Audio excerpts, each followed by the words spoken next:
और मैं पीछे के रास्ते से आपके यहां आ गया। देखिए,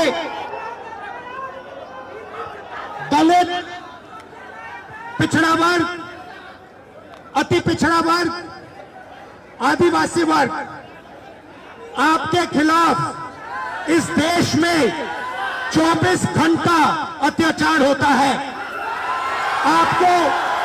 आपको दबाया जाता है, आपको शिक्षा के सिस्टम में रोका जाता है, आपके खिलाफ पेपर लीक किया जाता है और आपके करियर को रोकने के लिए, खत्म करने के लिए किया जाता है। हमने 3 मांगे की हैं। सबसे पहले जाति जनगणना, सही तरीके का जाति जनगणना जो हमने तेलंगाना में किया। दूसरी बात, कानून, हिंदुस्तान का कानून है कि प्राइवेट कॉलेजेस और यूनिवर्सिटीज में आरक्षण होना चाहिए और ना नरेंद्र मोदी ना बिहार की सरकार उस कानून को लागू कर रही है। इसीलिए हम उन पर दबाव डालेंगे और जब तक, मैं बता रहा हूं, जैसे मैं यहां आया हूं ना, रोक नहीं पाए, वैसे ही नहीं रोक पाएंगे जब तक इन्होंने प्राइवेट इंस्टीट्यूशंस में रिजर्वेशन नहीं किया, तब तक हम आगे बढ़ते जाएंगे, लड़ते जाएंगे। क्योंकि आप 90% हो, आप अपनी स्ट्रेंथ समझो। आपको भटकाकर, डराकर, दबाकर, आपके ध्यान को इधर उधर करके आपको रोका जाता है। इस देश में आपके लिए कोई जगह नहीं है। 90% के लिए इस देश में कोई रास्ता नहीं है। आप ब्यूरोक्रेसी को देखो, सीनियर ब्यूरोक्रेसी में आपके कितने लोग? 0। आप कॉर्पोरेट इंडिया को देखो, कॉर्पोरेट इंडिया में आपके कितने लोग? 0। आप हाई कोर्ट देखो, आपके कितने लोग? 0। आप एजुकेशन सिस्टम के मालिकों को देखो, मेडिकल सिस्टम के मालिकों को देखो, आपके लोग कितने? 0। मगर मनरेगा की लिस्ट निकालो, आपके लोगों से भरी हुई है। मजदूरों की लिस्ट निकालो, आपके लोगों से भरी हुई है। सारे के सारे कॉन्ट्रैक्ट्स, सारा का सारा धन 5-10% के हाथ में जाता है और आपको उल्टी सीधी बात बताकर आपके ध्यान को इधर उधर कर दिया जाता है। आपको एक साथ खड़ा होना है और 3 मांगे हैं। पहली मांग जाति जनगणना, दूसरी मांग प्राइवेट इंस्टीट्यूशंस में, प्राइवेट स्कूल्स और कॉलेजेस में रिजर्वेशन, अति पिछड़ा का, ओबीसी का, दलित का, आदिवासी का। तीसरी बात, एससी एसटी सब प्लान, जो आपका पैसा है, जो आपको नहीं दिया जाता है, आपको वो दिया जाना चाहिए। ये 3 चीजें कहने में आपसे आया था। और ये बात समझिए, आप एक बात समझिए, बिहार की पुलिस ने अभी मुझे रोकने की कोशिश की, रोक नहीं पाई। पता है क्यों नहीं रोक पाई? नहीं, इसलिए नहीं रोक पाई क्योंकि आपकी शक्ति मेरे पीछे है।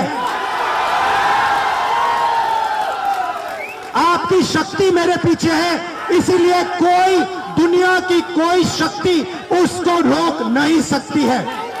हमने कहा, हमने नरेंद्र मोदी से कहा, पार्लियामेंट में कहा, तुम्हें जाति जनगणना करना पड़ेगा। हमने उससे कहा कि तुम्हें संविधान को यहां माथे पर लगाना पड़ेगा। नरेंद्र मोदी जी ने आपके दबाव से डरकर जाति जनगणना हिंदुस्तान में घोषित किया है। आपके दबाव से डरकर उन्होंने कॉन्स्टिट्यूशन अपने माथे पर लगाया है। मगर वो लोकतंत्र के खिलाफ है, संविधान के खिलाफ है, जाति जनगणना के खिलाफ है। और जो 90% हिंदुस्तान की गरीब आबादी है, अति पिछड़ा, दलित, आदिवासी, माइनॉरिटीज, ये इन सब के खिलाफ है। ये अदानी अंबानी की सरकार है, ये आपकी सरकार नहीं है। आपने इतने प्यार से मेरी बात सुनी, इसके लिए आप सबको दिल से बहुत बहुत धन्यवाद। मैं जानता हूं SC ST अति पिछड़ा हॉस्टल्स में यहां क्या होता है। मैं आपको गारंटी देता हूं, जैसे ही हिंदुस्तान में सरकार आएगी, जैसे ही बिहार में हमारी सरकार आएगी, हम ये सारा का सारा बदल देंगे और आपके लिए जो होना चाहिए वो करके दिखाएंगे। आप सबका बहुत बहुत धन्यवाद। नमस्कार, जय हिंद। आप में से कोई बोलना चाहता है? आ जाओ।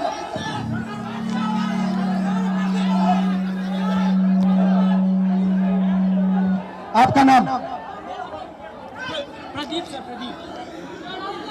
यहाँ पे आपके हॉस्टल में क्या हालत है, थोड़ा बताइए मुझे। सर हॉस्टल की हालत बहुत खराब है, हॉस्टल की हालत बहुत दयनीय है। हम लोग बहुत बुरी स्थिति में रहते हैं सर। यहाँ की जो प्रशासन है उसके द्वारा बीच बीच में मानसिक प्रताड़ना दी जाती है हॉस्टल को खाली करवाकर। सर आपसे बहुत उम्मीद है, आपसे उम्मीद इसलिए है कि आप नेता प्रतिपक्ष है और आप हमारे देश के अगले यशस्वी प्रधानमंत्री है सर, तो आपसे बहुत उम्मीद है सर। आपसे आपके साइड से, आप सबके साइड से लोकसभा में मैं कौन सा मुद्दा उठाऊं? सर लोकसभा में सर जो दलित के साथ भेदभाव होता है और शिक्षा का सर जो बजट है दिन पर दिन घटता जा रहा है और कल्याण विभाग की जो सर बजट है वो घटती जा रही है। दलित की शिक्षा तो सर दलित की शिक्षा योजना स्तर पे मिलती है लेकिन उसको जमीनी स्तर पे नहीं मिलती है सर। ये जो नई शिक्षा नीति है इसमें सर दलित विरोधी है, इसको डिजिटलाइज करने की बात की जा रही है, जबकि हमारे समाज में सर बहुत से लोग डिजिटल से बहुत दूर है, उनको डिजिटल का डी भी नहीं पता है। तो इसके लिए सर कुछ किया जाए और जमीनी स्तर पे किया जाए सर। आप उम्मीद है सर आप कर सकते हैं सर। ये जो पूरा शिक्षा का सिस्टम और स्वास्थ्य का सिस्टम प्राइवेटाइज हो रहा है, इसके बारे में आप क्या सोचते हो? सर ये सर प्राइवेटाइज करने का सर ये सरकार की जो मंशा है सर, उसे SC ST OBC को दूर रखा जाए सिस्टम से सर। हम लोग शुरू से सिस्टम से दूर है, न हमारा मीडिया में कोई है, न हमारा उद्योगपति कोई है, न हमारा बड़ा बड़ा ब्यूरोक्रेट्स में कोई है। तो सर हम लोग को जो उसमें भागीदारी है वो देनी चाहिए सरकार को। मीडिया के बारे में बताइए थोड़ा।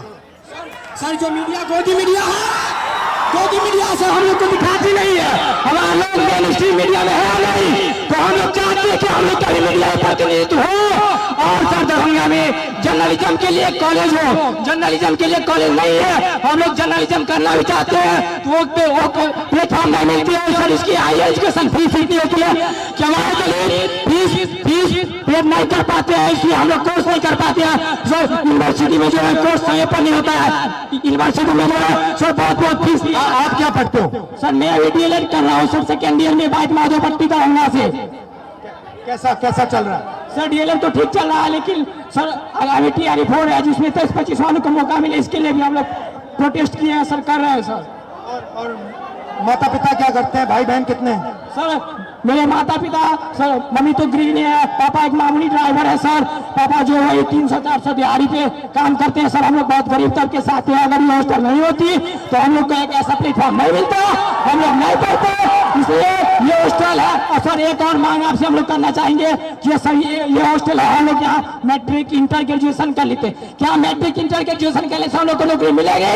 नहीं मिलेगी। तो कंपटीशन के लिए एक छात्रावास होना चाहिए, PG छात्रावास दलितों के लिए होना चाहिए, जिससे कि हम लोग आगे की पढ़ाई कर सके और देश के विकास में अपना योगदान दे सके सर। भाई बहन और पापा मामा से मेरी नमस्ते कर देना। Thank you brother.